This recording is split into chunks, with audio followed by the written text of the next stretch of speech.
அன்பு நண்பர்களே, வணக்கம். இன்னைக்கு என்ன பேச போறோம்னா, 2 நாள் வீடியோ டைரக்டாக போடல. செல் மோசமாக இருந்தது. புதிய செல்லாக வாங்கி வீடியோ போட்டோம். நேற்று முன்தினம் ரப்பரை பற்றி ஆகாசவாணி நாகர்கோவில் நிலையத்தில் உரையாற்றி இருக்கோம். அதனுடைய சிறப்பை குறித்தும் தேவையை குறித்தும் அதனுடைய லிங்க் வரும், நான் அனுப்பி தருவேன். நேற்றைய தினம் குமரி மாவட்டத்தில் இன்னைக்கு மரவள்ளி கிழங்கு ஒட்டுமொத்த விவசாயிகளுக்கும், நானும் சுமார் 1 ஏக்கருக்கு மேலே மரவள்ளி கிழங்கு வச்சிருக்கேன். இது குறித்து மாவட்ட ஆட்சியாளர்கிட்ட மன கொடுத்தேன். அது சம்பந்தமாகவும் நேற்றைய தினம் பேசியிருக்கேன்.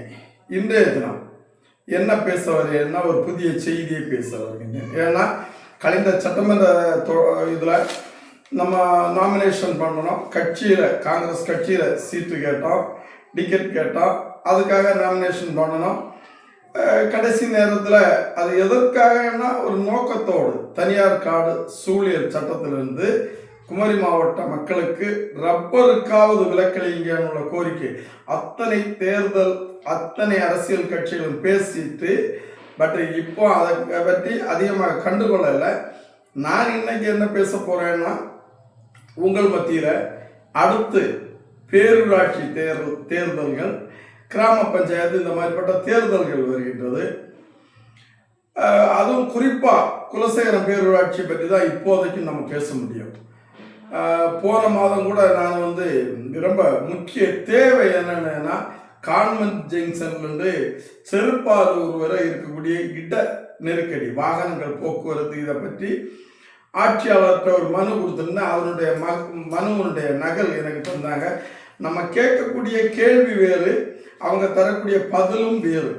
நம்ம கேட்கக்கூடிய நம்ம மக்களுடைய தேவைக்காக கேட்க, பட் அவங்களுக்கு தரக்கூடியது 9.5 கிலோமீட்டர் பேச்சுப்பாறை நெடுஞ்சாலைத்துறை அந்த மாதிரி என்னெல்லாம் சொல்லியாங்க. நமக்கு தேவை, இந்த மக்களுக்கு தேவை மின்கம்பங்கள் மாற்றப்படணும், ஆக்கிரமிப்புகள் எடுத்து மாற்றணும், அந்த சுத்தமாக இன்டர்லாக் போடணும், கழிவு நீர் ஓடை, அது செய்தாலே குலசேகரத்தினுடைய நெருக்கடி முடிந்து போகும். அது நெடுஞ்சாலைத்துறை பேரூராட்சி தீர்மானத்தை போட்டு அனுப்பி வற்புறுத்தினாதான் அது நடைபெறும். தற்பொழுது நான் உங்கள்கிட்ட என்ன பேச வர்றேன்னா, பல்வேறு தேர்தல்களை நான் பார்த்தேன். ஏன்னா காங்கிரஸ் கட்சியில் 2-3 முறை அந்த பிஃபார்ம்னு ஒன்று வரும். இதை காங்கிரஸ் கட்சியினுடைய தலைமை அலுவலகம் நமக்கு போட்டு தரும். இதனுடைய அந்த பார்வையாளர்கள்னு ஒரு சிலர் வருவாங்க. அவங்க பிறகு கட்சிக்கு தொடர்பு இல்லாத டிக்கெட்டை வெட்டிட்டு புதிய நபர்களை உருவாக்கி கொள்வார்கள். அதனால அந்த வாய்ப்புகள் நழுவ போனது. இந்த முறை 2026 நம்ம இப்போ 6ஆம் மாதத்துல இருந்து பேசிட்டு இருக்கோம். பல்வேறு நபர்கள், உதாரணத்துக்கு ஒரு உதாரணத்தை சொல்லுகிறேன். சீனி கிழங்கு தின்ன அந்த பண்ணி செவி அறுத்தாலும் நிற்காது. இதே மாதிரி பழையவர்களும் பல்வேறு நபர்கள், பேரூராட்சி பல ஆண்டுகள் நிர்வாகித்தவர்கள் மீண்டும் கேட்பாங்க. அவங்களுக்கு காங்கிரஸ் கட்சி என்ன பதில் சொல்லுதுன்னு தெரியாது. ஆனால் 2026 ஒட்டுமொத்த தமிழகத்துக்கே ஒரு செய்தி சொல்லி இருக்குது. யாரையும் பணம் கொடுத்து வாங்க முடியாது, யாரும் அப்படி சுயமா சிந்திக்க தெரியாதவர்கள், மக்கள் அவ்வளவு பேர் சிந்திக்க தெரிந்தவர்கள். அவர்கள் ஒரு நேர்மையான நல்லாட்சியை தான் விரும்புவாங்க. தெளிவாக மரியாதைக்குரிய மாண்புமிகு முதல்வர் அவர்கள் இந்த முறை கரப்ஷனே இல்லாமல் தெளிவான ஒரு அரசியலை நடத்தி கொண்டிருக்கின்றார். அந்த எஜுகேஷனுடைய மந்திரி எவ்வளோ தெளிவாக சில சம்பவங்களை சொல்லியார். பல்வேறு நிர்வாக ரீதியாகவும் நான் பார்த்து கொண்டு தான் இருக்கேன். லஞ்சம் மேக்சிமம் தவிர்க்கப்பட்டாயிற்று. அதே போன்றுதான் நான் குலசேகரம் பேரூராட்சியில் இந்த முறை விரும்புகின்றேன். காங்கிரஸ் கட்சி கை சின்னத்தை எனக்கு தந்து இந்த பேரூராட்சியினுடைய டைரக்ட் தேர்தலுக்கு எனக்கு டிக்கெட் தருவாங்கன்னு நம்பி கேட்பேன். தாராங்களா என்னன்னு தெரியாது. ஆனால் மக்களோடு ஒரு விவரத்தை சொல்லுகின்றேன். ஒரு கரப்ஷன் இல்லாத, ஏன்னா அத்தனை பேரும் குமரி மாவட்டத்தில் இல்லை தமிழகத்திலே பேரூராட்சி தலைவர்களாக வரக்கூடியது ஒரு கட்சி அல்ல, அனைத்து கட்சியினரும் அந்த ஒப்பந்ததாரர்கள்ட்ட 10 லட்சம் ரூபாய்க்கு வேலைன்னா 1 லட்சம் ரூபாய் நிஸ்சாரமாக கேட்டு வாங்கிக்கிறாங்க.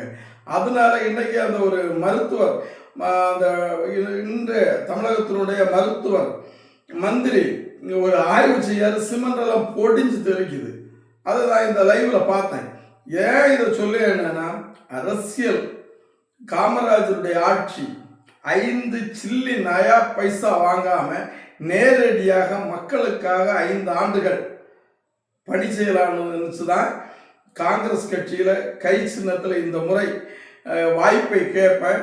தாராங்களா என்பதை பொறுத்திருந்து பார்ப்பேன். ஏன்னா தெளிவாகவே நேரடியாகவே இந்த மக்களுக்கு 5 ஆண்டுகள் அந்த ஒரு, ஏன்னா இதுக்கு முன்னே இருந்தவர்களானாலும் சரி, மேக்சிமம் பேரூராட்சி தலைவர்கள் என்ன மாதிரி சொல்லுவாங்களா, இன்னும் மீண்டும் தேர்தலுக்கு நிற்பாங்க.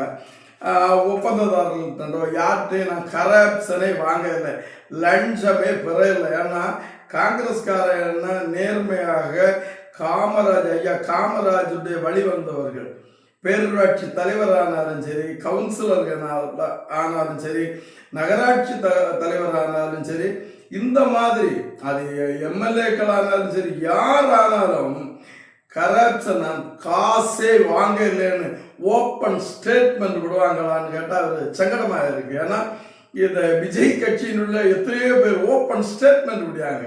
அதனால தான் ஒரு சவாலாக சொல்லுகின்றேன், ஐயா காமராஜருடைய ஆட்சி வரணும், காங்கிரஸ் மலரணும். அது நல்ல நபர்களோடு இணைந்து பயணித்தால் மீண்டும் தமிழகத்தில் காங்கிரசுடைய ஆட்சி வரும். அதற்கு ஒரு வாய்ப்பு தருவார்களா என்று பொறுத்திருந்து பார்ப்போம். அடுத்த வீடியோவில் மீண்டும் வருகின்றேன். நன்றி.